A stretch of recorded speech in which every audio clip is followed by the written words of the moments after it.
अंतिम आलिंगन।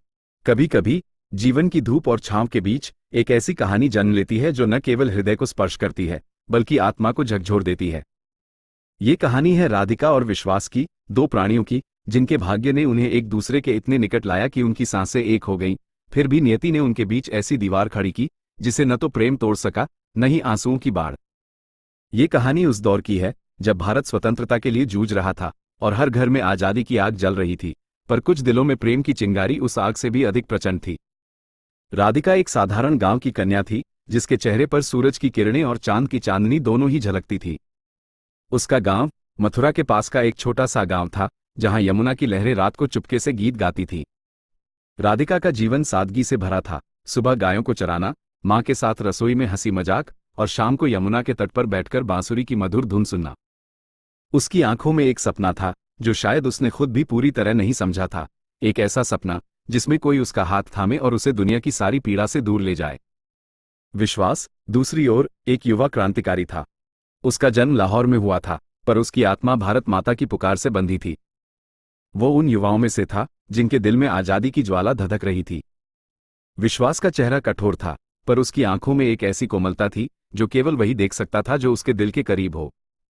वो क्रांतिकारियों के एक समूह का हिस्सा था जो अंग्रेजी हुकूमत के खिलाफ गुप्त योजनाएं बनाता था। उसका जीवन खतरे से भरा था, पर वो डर को अपने पास फटकने भी नहीं देता था। इन दोनों की मुलाकात तब हुई जब विश्वास अपने एक मिशन के लिए मथुरा के उस गांव में छिपने आया था। अंग्रेजी पुलिस उसका पीछा कर रही थी और उसे एक सुरक्षित ठिकाने की जरूरत थी। राधिका के पिता, जो गांव के एक सम्मानित किसान थे, ने उसे अपने घर में पनाह दी। राधिका को पहले तो इस अनजान मेहमान से कोई दिलचस्पी नहीं थी। वो उसे एक साधारण यात्री समझती थी जो कुछ दिनों में चला जाएगा। पर जब उसने विश्वास की आंखों में देखा तो उसे लगा जैसे वह किसी गहरे समुद्र में डूब रही हो। विश्वास ने राधिका को पहली बार तब देखा जब वह यमुना के तट पर बैठी अपने बालों को सुलझा रही थी। उसकी सादगी और उसकी मुस्कान ने विश्वास के दिल में कुछ जगा दिया जो उसने पहले कभी महसूस नहीं किया था। वो जो बंदूक और बारूद के बीच जीता था, उस दिन पहली बार अपने दिल की धड़कन को सुना। राधिका भी विश्वास की कहानियों से प्रभावित हुई। वो उसकी बातों को सुनती जिसमें वह आजादी की लड़ाई, देश के लिए बलिदान और एक बेहतर भविष्य की बात करता था। राधिका को लगता था कि विश्वास की आवाज में एक जादू है जो उसे हर बार अपनी ओर खींच लेता है। धीरे धीरे दोनों के बीच एक अनकहा रिश्ता बनने लगा। रात को जब गांव सो जाता था, वे यमुना के तट पर मिलते। विश्वास उसे अपनी बचपन की कहानियां सुनाता और राधिका उसे अपने सपनों की। एक रात जब चांद पूर्णिमा का था, विश्वास ने राधिका का हाथ थामा और कहा, राधिका, अगर ये देश आजाद हो गया तो मैं तुम्हें इस दुनिया की हर खुशी दूंगा। राधिका ने उसकी आंखों में देखा और मुस्कुरा दी, पर उसके दिल में एक डर था। वह जानती थी कि विश्वास का रास्ता आसान नहीं है। जैसे जैसे दिन बीतते गए, विश्वास का मिशन और खतरनाक होता गया। वह एक बड़े हमले की योजना बना रहा था जिसमें अंग्रेजी सेना के एक बड़े गोदाम को नष्ट करना था। राधिका को इस बात की भनक लगी और उसने विश्वास से विनती की कि वह ये रास्ता छोड़ दे।